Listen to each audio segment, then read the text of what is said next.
So yun nga guys, dito po kami sa lola ko kasi namatay po yung lola ko guys.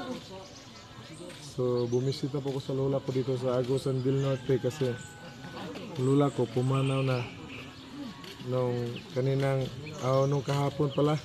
Sorry. So guys, puntahan po natin yung lola ko guys. Tara.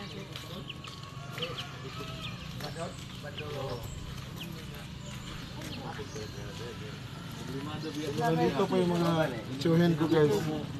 Mga tsuhin, mga kamag-anak ko. Yung papa ko. Ito. Pa, kawin. Sige. Yung pinsan. Yung tsuhin ko. Tapos yung pinsan ko nandun. Yan. So yung mga pamangkin ko nandito.